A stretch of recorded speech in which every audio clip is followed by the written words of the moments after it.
barangkali memang sudah pantas tenggelam ke dasar laut. Betapa tidak, maling anggaran negara, tukang sogok dan penyeleweng wewenang di tanah air ini tak hanya terdiri dari bapak-bapak pejabat, ibu-ibu juga.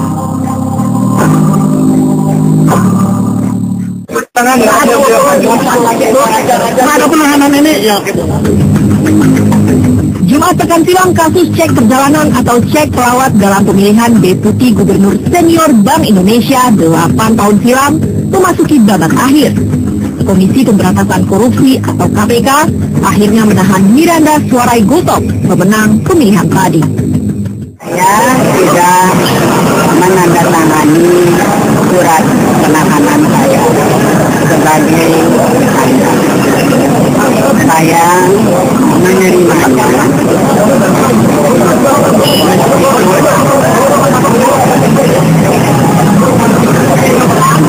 dari 3 syarat untuk ditahan: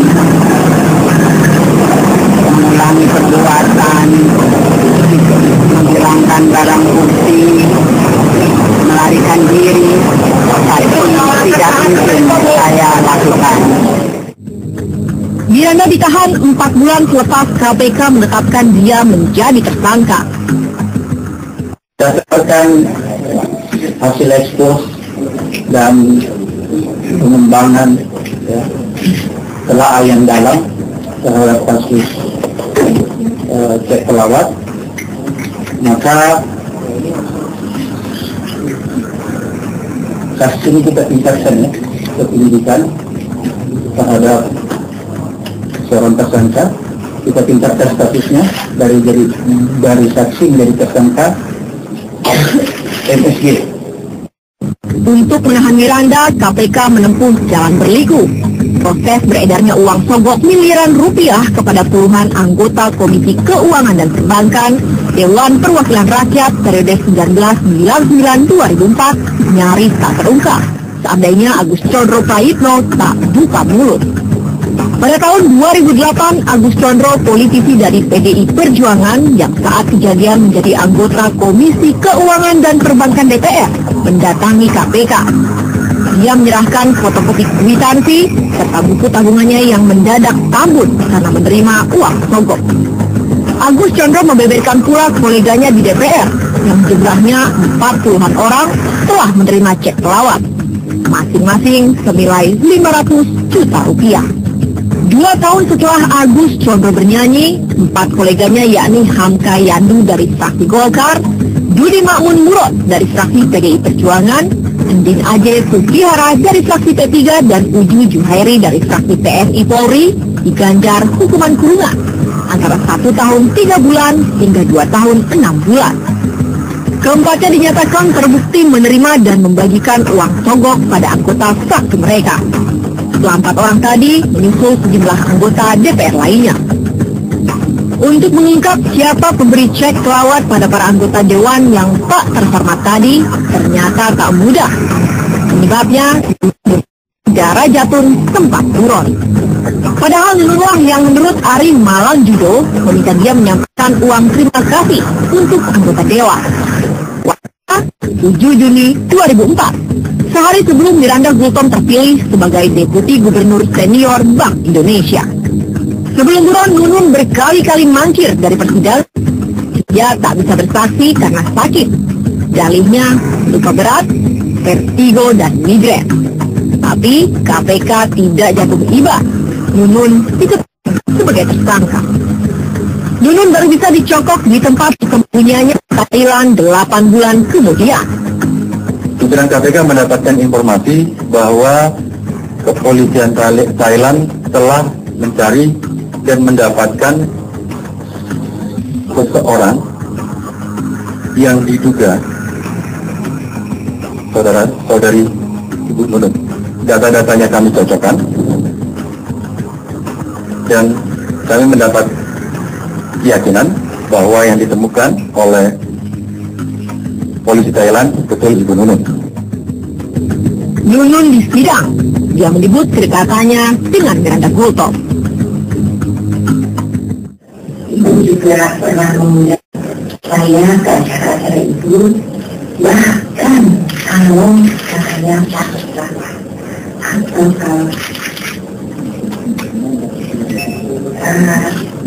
tidak salah ingat saya adalah kawan ibu yang ibu undang ketika ibu dilantik menjadi gubernur Sulawesi yang waktu itu yang menjadi gubernurnya adalah Bapak Burhanuddin. Saya ingat saya pun berjumpa dengan Bapak Burhanuddin. Hakim Pengadilan Tindak Pidana Korupsi menjatuhkan hukuman 6 bulan penjara kepada Nunun. Artinya lebih cekat dibanding dakwaan jaksa yang menuntutnya 4 tahun penjara. Hakim menyatakan Nunun telah memberi uang sogok dalam bentuk cek pelawat senilai hampir 21 miliar rupiah kepada sejumlah anggota DPR periode 1999-2004 lewat Ari Malang Judo. Ari lalu memberikannya kepada Hamka Yandu, Dudi Murad, Endin Sufihara, dan Uju Juhairi. Dari Nunun pengungkapan kasus cek pelawat dalam pemilihan Deputi Gubernur Senior Bank Indonesia diharapkan sampai ke puncaknya, yakni sponsor atau bandar yang menyediakan dananya. KPK menganggap Miranda bisa mengurai mata-rantainya. Namun begitu, berkali-kali Miranda Gultom menyatakan tak tahu menau ihwal cek pelawat tadi. Sebaliknya, dia dan kuasa hukumnya baru mengetahui perihal cek setelah mencuat ke publik. Saya pinggir baru saya jalan. Saya nggak tahu, tidak ada. Yang ditanya hanya kapan kenal kakak dan saya ini. Saya jawab kenal sejak 99. Apa tahu travel check dari siapa tidak tahu. Miranda Suarai Gultom terbilang Sri Kandi di sektor keuangan Indonesia. Wanita kelahiran Jakarta 63 tahun silam tadi sudah karatan bergelut dalam dunia fiskal dan moneter. Karir Miranda lulusan Fakultas Ekonomi Universitas Indonesia dan peraih doktor di Universitas Boston, Amerika Serikat, mencorong di Bank Sentral. Dia sempat dicalonkan sebagai Gubernur BI, tapi gagal. Puncak karirnya, ya Deputi Gubernur Senior BI. Setahun sebelum jabatannya sebagai Deputi Gubernur Senior BI berakhir, Miranda dikukuhkan sebagai Guru Besar Bidang Moneter FEUI. Dalam pidato pengukuhannya, Miranda mengingatkan perlunya merukunkan stabilitas makro dan pertumbuhan ekonomi untuk mewujudkan kesejahteraan masyarakat. Untuk urusan akademis pula, Miranda berniat minta izin keluar sel tahanan. Pekan depan, dia dijadwalkan menguji kandidat doktor di kampus UI Depok.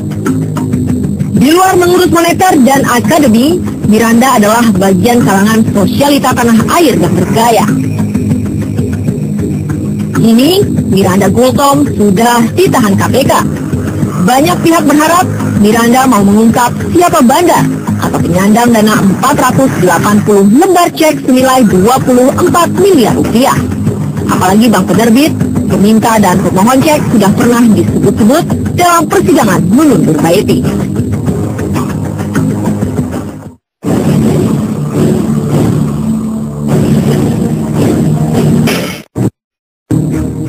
Angela Patricia Pingsonda di Sri Kandi jauh sebelum dilantik sebagai wakil rakyat yang terhormat. Setidaknya dia pernah menjadi Putri Indonesia 11 tahun silam yang mendongkrak popularitasnya di dunia hiburan. Kepincut dunia politik praktis, Angie begitu panggilan karirnya masuk Partai Demokrat, partai yang pernah naik daun pada pemilu 2004 dan mengantarnya ke Senayan.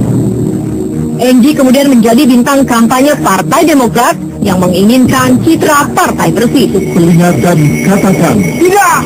Tidak. Tapi begitulah. Setelah mulus-mulus saja, selama hampir 8 tahun, Angelina tersandung kasus perselingkuhan anggaran negara. Komisi Pemberantasan Korupsi atau KPK menetapkan Angelina Sondah sebagai tersangka Februari silam. Dia diduga menerima uang sogok dalam proyek Wisma Atlet. Ketahuan tersangka baru ini berdasarkan alat bukti Jadi tersangka malam ini adalah sebelumnya saksi di mejanya Arief. Sejak Februari, Angie dicekal dan berlaku hingga sekarang.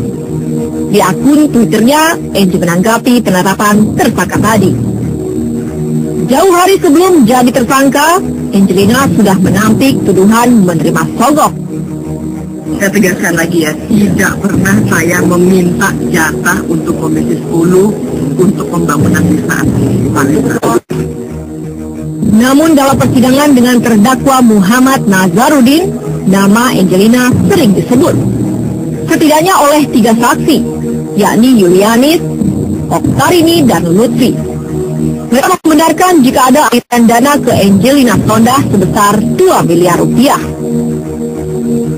Ningga Rosalina Manulang, tersangka lain dalam kasus Wisma Atlet, mengatakan Angelina pernah minta fee saat keduanya berkomunikasi lewat BlackBerry Messenger atau BBM. Saat menjadi saksi dalam persidangan dengan terdakwa Nazarudin pun, Angelina membantahnya. Pernahkah saudara berkomunikasi dengan Rosa lewat BBM? Saya pertama kali pakai BB di akhir tahun 2010. Dan tidak mengakui adanya BBM ini ya. Merasa posisinya tersudut, Angelina Sondah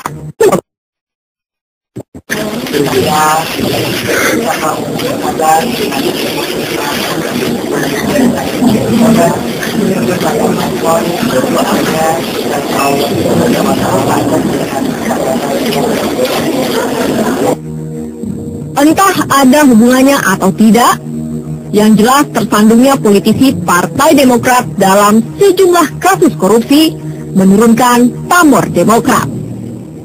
Suara Demokrat melonjak pada posisi yang berbeda.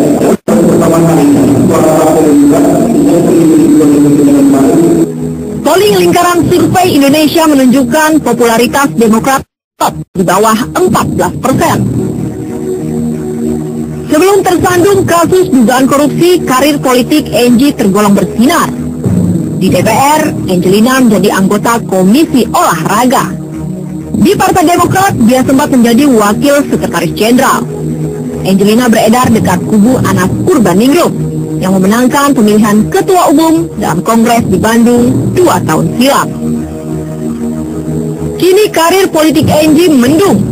Komisi Anti Korupsi menahan Angelina, bukan hanya untuk perkara Wisma Atlet, tapi juga kasus dugaan korupsi di Kementerian Pemudaan dan Olahraga serta Kementerian Pendidikan dan Kebudayaan tahun anggaran 2010 hingga 2011. Sebelum Angelina, wanita lain yang sudah terseret kasus Wisma Atlet adalah Ningga Rosalina Manulang. Pengadilan Tipikor mengganjar Ningga Rosa 2 tahun 6 bulan penjara. Menyatakan terdakwa menyuruh secara sah dan meyakinkan tersangka melakukan tindak pidana korupsi secara bersama-sama. Ningga Rosa tidak sendiri. Bersama Muhammad L. Idris, keduanya didakwa bersalah karena menyogok Wahid Muharam yang saat kejadian menjabat sekretaris Kementerian Pemuda dan Olahraga senilai 3,2 miliar rupiah. Uang tadi juga untuk memuluskan proyek Wisma Atlet di Palembang. Ningga Rosalina Manulang sudah. Demikian pula bosnya yakni Muhammad Nazarudin. Sekarang pun Angelina Sondah telah menunggu proses peradilan untuknya. Sudah semestinya jika pengungkapan kasus Wisma Atlet SEA Games tadi bergerak hingga ke pucuk pula.